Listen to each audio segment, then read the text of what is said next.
Hello friends and నమస్తే. Welcome to Tollywood hub channel. మగవారు రతి క్రీడలో పాల్గొనే సమయంలో ఎక్కువగా తమ గురించే ఆలోచిస్తారు. స్త్రీ గురించి అస్సలు పట్టించుకోరు. మగవాడికి వీర్యం వస్తే రతి క్రీడ అయిపోయినట్టు.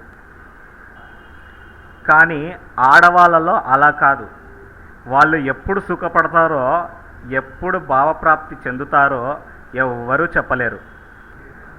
ఇప్పుడిప్పుడే అధ్యయనాల వల్ల కొన్ని విషయాలు బయటకు వచ్చాయి. ఆడవాళ్ళు ఎలా సుఖపడతారో, ఎలాంటి పద్ధతులలో చేస్తే వాళ్ళు హ్యాపీగా ఫీల్ అవుతారో అవన్నీ బయటకు వచ్చాయి. వాటిల్లో ఇవి మనం చూద్దాం ఇప్పుడు.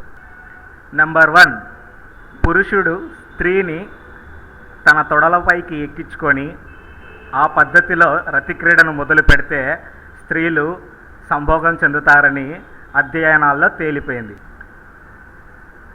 పురుషుడు స్త్రీని తన మీదికి ఎక్కించి సంభోగం జరిపితే స్త్రీ ఖచ్చితంగా భావప్రాప్తి చెందుతుందని చెబుతున్నారు. అలాగే స్త్రీ వెనుక భాగం నుంచి సంభోగం జరిపినా ఆ స్త్రీ స్వర్గం చూడాల్సిందే అని అధ్యయనాలన్నీ చెబుతున్నాయి. మీకు ఈ వీడియో కనుక నచ్చినట్లయితే లైక్, షేర్ మరియు సబ్స్క్రైబ్ చేయడం మర్చిపోకండి. Thanks for watching.